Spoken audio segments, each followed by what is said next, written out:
Welcome to the newest episode of Beyond the Fame with Jason Fraley. I'm your host, Jason Fraley, picking the brains of the top filmmakers, musicians, and artists of our time. The stunning new documentary Attica is on the Oscar shortlist and is now streaming on Showtime and YouTube for free until the end of Black History Month. I spoke with director Stanley Nelson Jr., along with James Asbury and Arthur Bob Harrison, who survived the 1971 Attica prison massacre that killed 43 people.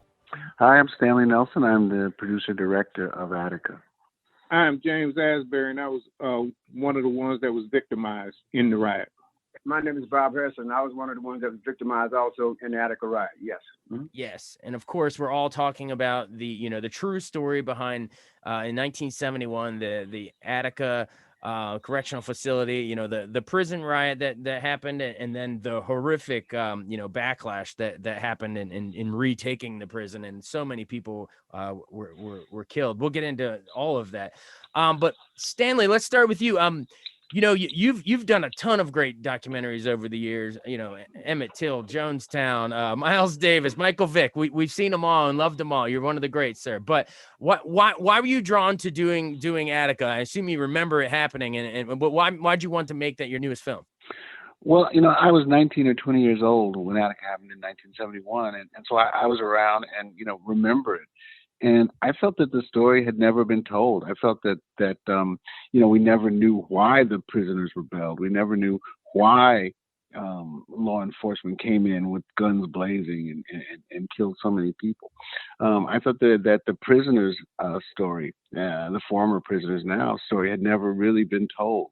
And that, one of the things it does is it says so much about the criminal justice system, especially not only back then, but especially today. Yes, and we've all heard Al Pacino shout at the name in Dog Day Afternoon, but what I loved about, to me as a guy, I was born in 1984, so to me that was like my only experience to, my connection to this. Right? Obviously you'd Google it after seeing the movie or whatever, but so this was like highly educational to me, and I was just appalled by what I was watching. But let's get James and Bob on here. I guess James, let's start with you. What do you remember about being there on the ground? Start with sort of the the riot part first, of why you guys wanted to take control of the prison and protest some of the treatment there. I wouldn't go so far as why we wanted to. I think what everyone was seeking was humane treatment, justice, because we are human. Even though there were mistakes made that created the atmosphere where they felt that incarceration was the answer to sort of like making you a participant of society in a normal manner, but it's always an abnormal atmosphere that you walked into. I was 20 years old, a parole violator because I was a drug addict, and they violated me for that. And the state of New York actually, I think about it nowadays, but it's irrelevant, but they sent a 20-year-old, myself, to a maximum security facility, and I was a youthful offender. So think about that in terms of people, people being able to do whatever they wanted to do. And not only was I in that category, there was a whole lot of young guys that was in that category, like L.D. Barkley, one of the ones that lost his life. We grew up together. They shot him with a shotgun in the yard. So, because he was one of the vocal leaders and one of the ones that had a tremendous impact. But walking into that facility, what you felt was the eeriest feeling you might ever feel. There was no feeling of normalcy or anything. It was just like smothered in racism that no one tried to hide. No one cared because they had you under the gun, and that's where they wanted you to be. So they could pretty much do what they wanted to do. They used to call it rolling on people, where if you had some kind of altercation with one of the guards, what they would do is wait till late at night and roll on you in your cell. When I'm saying roll, they had what they used to call a goon squad. Yep. And they would beat you down. Everybody on the tier would hear all this going on. And that was one of those things of fear by intimidation or brutality. So, imagine all that. And if there's people there serving a long length of time, and trying to withstand that, either having the opportunity to work on their case, to get a sentence cut or get freed on, on a writ or anything like that. It was impossible because you stayed so stressed, so fearful of anything coming at you at any given time. And they knew this. They censored your mail. If they didn't want you to have it, you never knew you got mail unless somebody got through and said, well, I wrote you. Why didn't you write me back? Or I sent you this. They would send you packages. You were eligible for like 35 or 40-pound packages monthly, and a lot of guys didn't get them because it's something they wanted. They just took it. That type of stuff. Right. Well, it was just straight up mental intimidation. They believed in emasculating a man. Yep. Right. That was the purpose. Bob, I hear you chiming in saying, yeah. Why don't you tell me sort of your story? And again, I want to get to the, we'll get to the actual, the violence and everything that happened in a second. But just real quick, I'm setting the stage here, Bob. Just like James Asbury just said. So, Bob Harrison, what was sort of your experience day to day in Attica, sort of in the build up to this thing? To me, it was like when you hear about hell on earth. That's what Attica was to me and stuff like that. And to so many other young men, like the brother who spoke before I spoke, L.D. Barkley. This brother and myself used to speak on a daily basis before the prison was retaken. And I had talked to LD on a few occasions about the microphone. And he explained to me he was in there for some nonsense on a 90-day violation for what I was told, and he would be getting out. By him speaking out, it cost him his life. And when I speak, I try and speak for LD also. Like I said, I met the brother for 5 days. Those 5 days was an experience in my life that I'll never forget. Everyone talking about the retaking of the prison, but the things that happened in the prison yard, for those 4 or 5 days was unreal also, So it's painful. It hurts. As I speak about it now, I can visualize certain things and stuff like that. And I don't think any human being they have to endure something like that, especially here in a place we call the United States of America, so-called the most modern civilization. It wasn't civilized at all. It showed how people felt about people who did not look like them. Attica is a little small town within a town that was controlled by that prison. And everything and anyone there was obligated to that prison, keeping brothers like myself in a. To me, it reminds me of the old days when we talk about plantations. And it hurts now, just as much as it hurt back then. Because when the brother spoke about LD, I could see his face as we spoke on a nightly basis and stuff like that. And like I said, when I do talk, I try and speak for me and LD. He's a good brother, back in jail on a 90-day violation, and it cost him his life. Yeah, well, I appreciate you both, sharing these stories. I know it must be like, painful memories to even relive some of this stuff. So I appreciate it. You sort of set it up really nicely about, the conditions there and why you, some of the demands you wanted to make once you did take the prison. So explain how that process happened. I don't know which one of you guys wants to take this, but explain exactly how it happened, how the prisoners were able to take control of the prison. We'll get to the backlash in a second, the horrible, bloody backlash in a second. But I want to focus right here in this question. How I guess maybe James or Bob, whichever of you wants to take it. But how are you able to organize and take the prison itself? I wasn't an organizer. I was a participant. Not by choice, but I was a participant because I was there in Attica. And I had to make a choice of which side would you stand on. Would you going to surrender and go back inside the prison, or are you going to stand with the brothers trying to make a difference in prison, not only for yourself, but guys who came after us? And that's what the move was all about. Brothers got tired of being treated like animals. Brothers got tired of being treated like an object to use as you wanted to use it and stuff like that. So when that opportunity came, or when the riot itself occurred, because they had beat some brothers up over in A block, from what I gathered, and that particular day was the last day. And during that same time, there's a brother out in California who got killed by the name of George Jackson. And from what I gathered from the brothers I had talked to most, leading up to the riot, everybody was in pain about George, because George was a brother like ourselves, but George was an articulate brother. And I said he was Attica because he was tied with that sister Angela Davis. If you guys remember her from the 70s and 80s and stuff like that. She was an activist. So he was the heartbeat of the prison movement at that time. And when they killed George, I think brothers felt if they killed him with that lie, I'm talking about Angela snuck a 9mm in her afro and they couldn't detect that, was this the straw that broke the camel back. And brothers just got tired of being treated like modernized slavery and stuff like that. So then after the riot occurs, you've taken the prison. I guess maybe let me toss this back to Stanley Nelson directing this film, but describe how over those 5 days before the horrific, backlash that's coming here.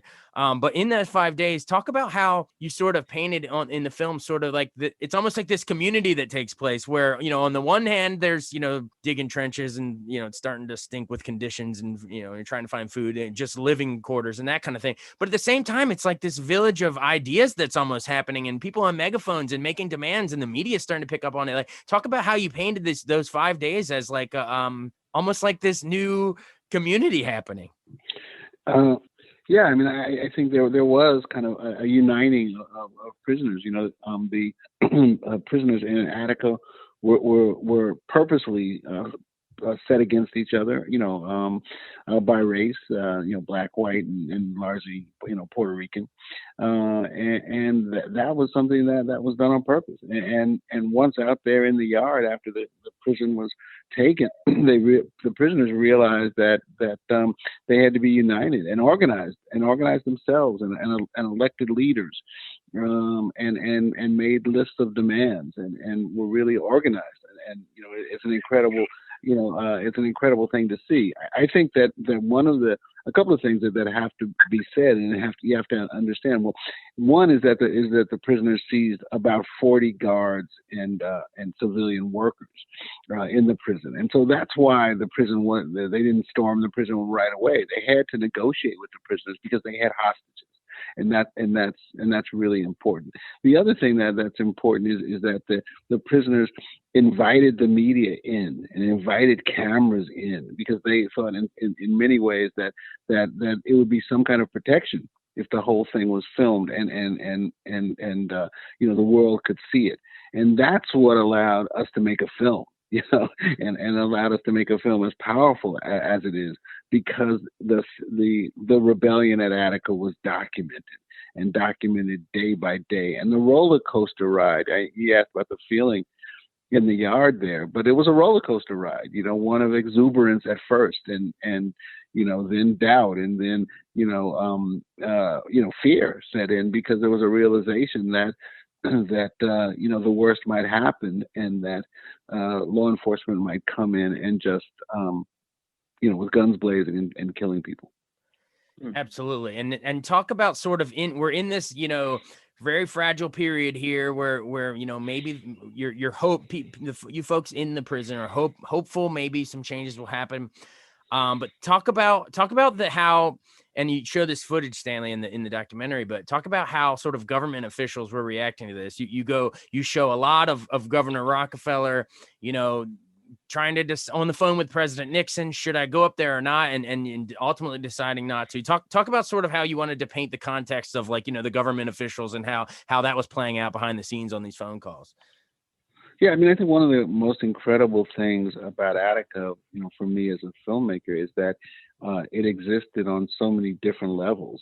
So, there were the prisoners inside the yard, and really the prisoners, didn't really know what was going on outside the yard. Yeah, they had TV and they could see, what was reported on the news, but they didn't know, like how many law enforcement people were right outside the gates, and the amassing of law enforcement, over 500 law enforcement officers from different places. So they didn't understand that, or they didn't know, exactly what was going on. And then, what was going on the state level, because Rockefeller, as governor of New York, and one of the richest men in the world, was in charge of the prison system. But he was on the phone to President Richard Nixon. So there's a whole national thing. And those calls with Richard Nixon are recorded. And so you can hear them, Nixon tell Rockefeller, don't go. The prisoners finally just wanted Rockefeller to come up to Attica, and the negotiators said, you don't have to come inside. Just come up here and see what's going on, and the tension and all the law enforcement, and you'll know that something horrible is going to happen, and only you can stop it. But Rockefeller's on the phone with Nixon, who's telling him, no, don't go. And so the story exists on all these different levels at the same time. Yep. And then, of course, the decision not to go. So that sort of, it sort of seals the fate, and it builds to this, like any great, even if it, like a fiction movie would build to a shocking climax, this documentary does the same thing. It all sort of boils over and builds to when, when the guards and the police officers, let's face it, mostly white, are retaking the prison. All white. Yeah, right. All white, and mostly people of color in the prison. And 1971, right. Right. All white guards coming in and basically it's just horrific footage and photographs, just mowing down indiscriminately, the majority people of color in the prison. James and Bob, I guess let's start with James. I want to get both of your reaction. And I know this is hard to remember back. It's hard stuff. But James, remind us what exactly happened and how they were killing people that wound up being, some of the hostages were killed too. Like that's how indiscriminate this thing was, right? All the hostages were killed, yeah, with the exception of one by gunfire. There was one due to the takeover. He died, and that is pretty much what happened in terms of them not wanting to just come in and try to find a peaceful solution and a humane solution. But moving forward, 39 people actually were killed on that day. I can't begin to tell you the atmosphere, because the atmosphere was just like in the 1800s when slavery was sort of like the dominant economic resource of this country. Slavery, right, cotton, tobacco, yep, et cetera, et cetera, et cetera. People were getting rich off the misery and the abuse and the brutality of African Americans. So, it kind of came to a head. It was, I heard the brother talking about, the altercation the night before, and actually it wasn't 5 days, it was actually 4 days. Mm-hmm. September the 9th to September the 13th was the initial uprising. There was a lot of things, Rockefeller sent Oswald in the wall, but that was sort of like a peon move. Well, maybe this will kind of cause the reaction to dissipate. And Mr. Nelson, he kind of addressed a whole lot of things that were pertinent, because he had time to really dig and investigate and find out. But the bottom line that could never be undone is that it was basically because we were in a country town in upstate New York, and the primary thing was the prison industry. That's where a whole lot of people, made money, sent their children to college, et cetera, et cetera, et cetera. So, and it was, nobody bothered to scrutinize what was going on. People were writing writs and doing documents. You're talking about, sometimes it makes it seem like this was a conspiracy. This was a concern in all the prisons across the state. As a matter of fact, most or a whole lot of the guys that have been in the riot in Auburn were there. So pretty much they had experience in terms of that particular action and reaction. So they automatically mingled. The guys that were dissatisfied in terms of the treatment on a daily basis, the dehumanizing factor they had to go through. So, it just naturally came together. It's just like when we were, my forefathers were slaves. And some couldn't take it, so they ran away. They say North was the promised land. Mm-hmm. So what, in all actuality, truth be told, and some people may think it's mythical, but, people were seeking freedom because they were tired of being dehumanized. So, what was that? Of course, people talk, of course people talk because, you know, what else do you talk about when so-and-so got beat down by the prison guards last night? So-and-so got shipped out. So-and-so went to the box because, you know, somebody hit him while he walked into the chow hall in the league because he just didn't like him for that day. Or he brought that into the penitentiary. So, you know, people were just tired of being beat down for no reason. And yes, they talked about it. Yes, they were sick of it. Yes, Brother Jackson, you know, he was, you know, I remember the guys talking about they had a sit-in where nobody ate. They went to the dining area and just sat at the tables, quietly and silently and peacefully. That messed them up. So they kind of had an inkling of something different was about to take place. The lie about the gun, the afro, and all that stuff. You know, I mean, all these things, and people believe that because they look at us first as African Americans, or let's say blacks. You know, that concept and that perception. You know, we were nothing anyway. So it's all believable. And then, you know, sometimes the news media had a whole different slant on anything because, you know, news sells. So news sells, whatever the truth may be, is sometimes it's disputed or discarded. Because, you know, they want to be in the highlight. They want to win Emmys and Grammys in terms of news reporting. And a whole lot of times it was warped. So, you know, it's just a mixture of a whole lot of things. But the only person that knows the reason is the people that are surviving. So there's a whole lot of us that are not here now. It was like 1,300 men involved in that in that murder. That's what you call mass murder. You know, they celebrate the Jewish culture because, you know, Hitler killed millions of them. You know, but nobody ever gives us anything in terms of how many of us have died in this country. Through slavery, as well as I mean the Native Americans too. I mean, it's its own Holocaust. Exactly.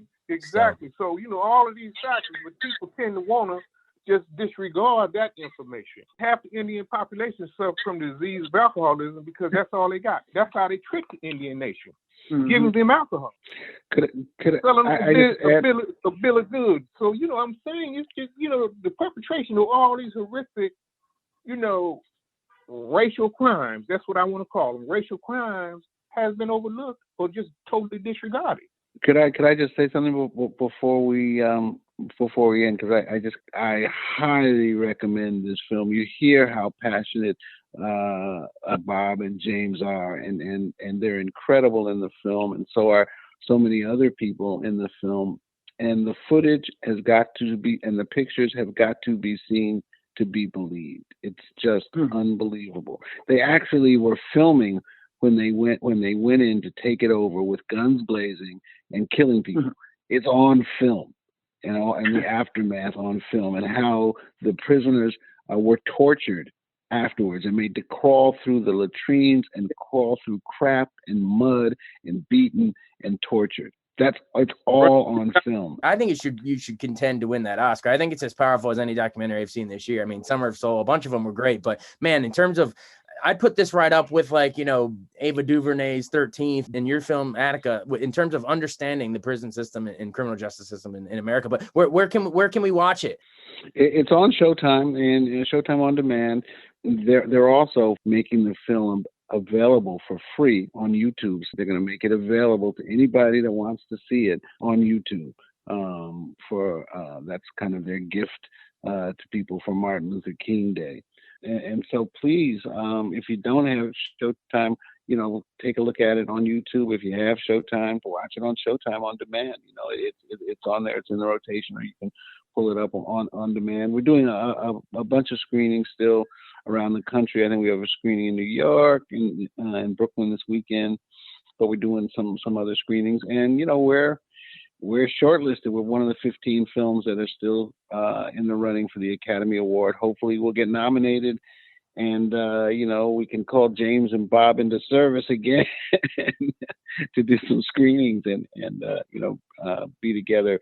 It's so hard, during COVID though. Yeah. Well, I appreciate you all taking the time to, remotely call in during this time. And yeah, we're gonna post this interview and this, podcast and everything, and we're gonna get it on the radio, and we're gonna try to push for that Oscar, man. But regardless of awards, it's a fantastic piece of work, and I think it's a great tribute to the people that were killed. It's one of those events that will go down in history as a horrific thing. But I so appreciate you capturing on film, and I so appreciate you, all three of you, for joining me. Thank you so much. Thank you so much. And again, Bob and James, thank you so much for all that you've done and for telling your stories so incredibly in the film. Stanley, we appreciate you. I do. I appreciate you and your commitment to all these things. I do look forward to hearing from you again. Oh yeah. Yes, sir. Oh yeah. Oh yeah. So I'm available, Stanley. Great. We'll talk to you all soon. All right, take care and have a good day. Please, everybody, stay well. Thanks so much for joining us on Beyond the Fame with Jason Fraley. Remember to hit the subscribe button and give us a 5-star rating if you like what you hear. We'll see you next time.